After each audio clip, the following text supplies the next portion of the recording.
Hello everyone, welcome back to my channel. Today, we will learn about the transitive and intransitive verbs. A verb can be described as transitive or intransitive based on whether it requires an object to express a complete thought or not.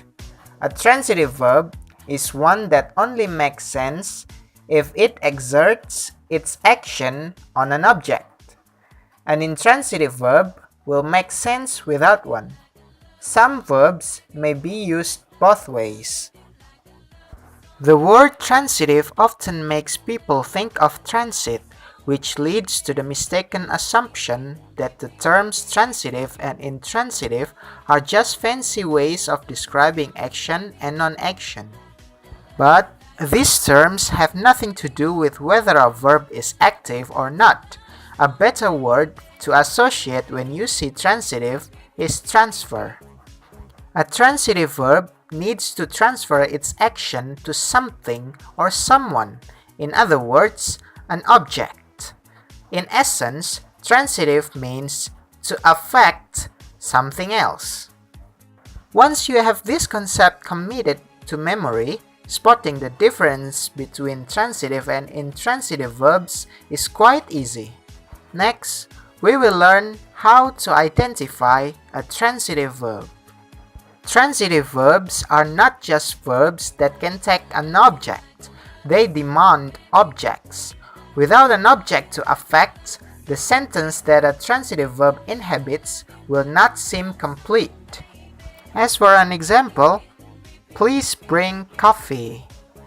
In this sentence, the verb bring is transitive.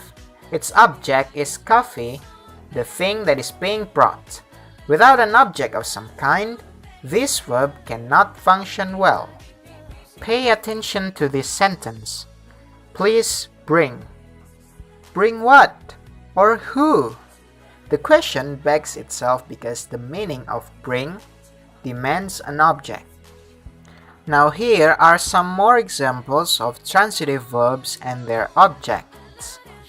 The girls carry water to their village. Bill threw the ball.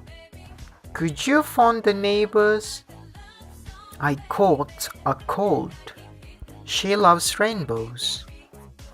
Lila conveyed the message. Each of the verbs in these sentences have objects that complete the verb's actions. If the objects were taken out, the results would be illogical and questions would be raised in the mind of the reader. For example, Lila conveyed. Conveyed what? Okay, so next we will learn how to identify an intransitive verb. An intransitive verb is the opposite of a transitive verb. It does not require an object to act upon. Pay attention to these examples. They jumped. The dog ran. She sang. The light was shining. None of these verbs require an object for the sentence to make sense, and all of them can end a sentence. Some imperative forms of verbs can even make comprehensible one-word sentences. Run. Sing. A number of English verbs can only be intransitive. That is, they will never make sense paired with an object. Two examples of intransitive only verbs are arrive and die. You can't arrive something and you certainly can't die something. It is impossible for an object to follow these verbs. Did you know that there are many verbs that can be both transitive and intransitive? Many verbs can be classified as both transitive and intransitive depending on how they are used in a sentence. Take a look at these sentences below. Urged by the others, she sang. She sang the national anthem at the hockey game. After he cleaned up, he left. He left the gift on the table. To decide whether the verb is being used transitively or intransitively, all you need to do is determine whether the verb has an object. Does she sing something? Does he live something? The verb is only transitive when the answer is yes. When in doubt, look it up.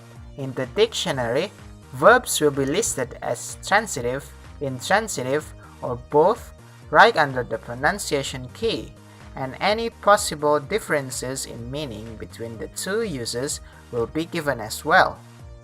And that's the end part of my video. I hope you guys can learn from it. See you again!